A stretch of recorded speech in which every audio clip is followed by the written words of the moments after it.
Une question dans ce journal, que contiennent vraiment nos rivières? Eh bien la réponse est parfois étonnante, c'est le constat fait par une habitante de Grès-d'Oisseau. Chaque jour, peu importe la météo, elle nettoie les rivières bénévolement. Elle a d'ailleurs reçu le prix belge de l'énergie et de l'environnement l'année dernière. Le reportage, il est signé Céline Liégeois. Comme tous les matins, Anne-Laure Furnel a enfilé son équipement pour traquer les déchets. Objectif aujourd'hui, éliminer ces bouchons sur la lane. Ah, là, ça c'était la partie la plus sportive. Après, c'est juste s'installer dans l'eau et aller cueillir les jolis petits déchets qui nous ont laissés. Aujourd'hui, son compagnon est venu l'aider à ramasser des kilos de détritus. Canettes, bouteilles, sacs plastiques, mais aussi d'autres déchets plus surprenants. Bouteilles de vin, coton-tige. C'est une catastrophe. Les cotons-tiges qui arrivent en rivière ont été jetés dans les toilettes.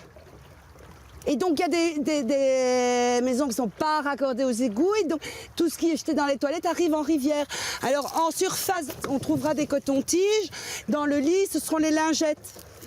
Mais ses véritables ennemis sont les sacs plastiques et la frigolite. Je peux prendre que les grands morceaux parce que dans la nappe, il y a des toutes petites boulettes désolidarisées. Et ça, on ne sait pas les sortir, quoi. Malheureusement, ça ressemble très fort à de la nourriture pour les poissons. Ils vont l'attraper sans problème. En 2015, cette ancienne secrétaire commerciale au chômage a ainsi ramassé 5000 kilos de détritus. Il y a 5 ans, donc j'ai pris connaissance des 7e continents et de la pollution des mers et des océans. Donc, comme Don Quichotte, moi j'ai démarré le lendemain j'allais sauver les mers et les océans. Anne-Laure agit là où personne d'autre n'intervient. Non, clairement, personne ne nettoie les rivières si Anne-Laure ne le fait pas.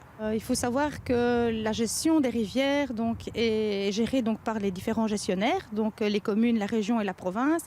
Et voilà, leur mission première, c'est d'assurer l'écoulement de l'eau. Maintenant, malheureusement, le déchet, il n'entrave pas toujours l'écoulement. Les autorités applaudissent son action, mais personne n'est prêt à l'engager. Seul un contrat de bénévolat lui permet de gagner 100 € par mois. Pourtant, son travail porte ses fruits. Lors des repas, je peux voir vraiment une évolution décrescendo du nombre de personnes qui jettent et du nombre de déchets que je retrouve. Les déchets sont triés, puis acheminés vers les filières adéquates. Récemment sanctionnée par le Forum, Anne-Laure a créé une ASBL. Elle espère ainsi pouvoir vivre de son activité en travaillant pour différents acteurs.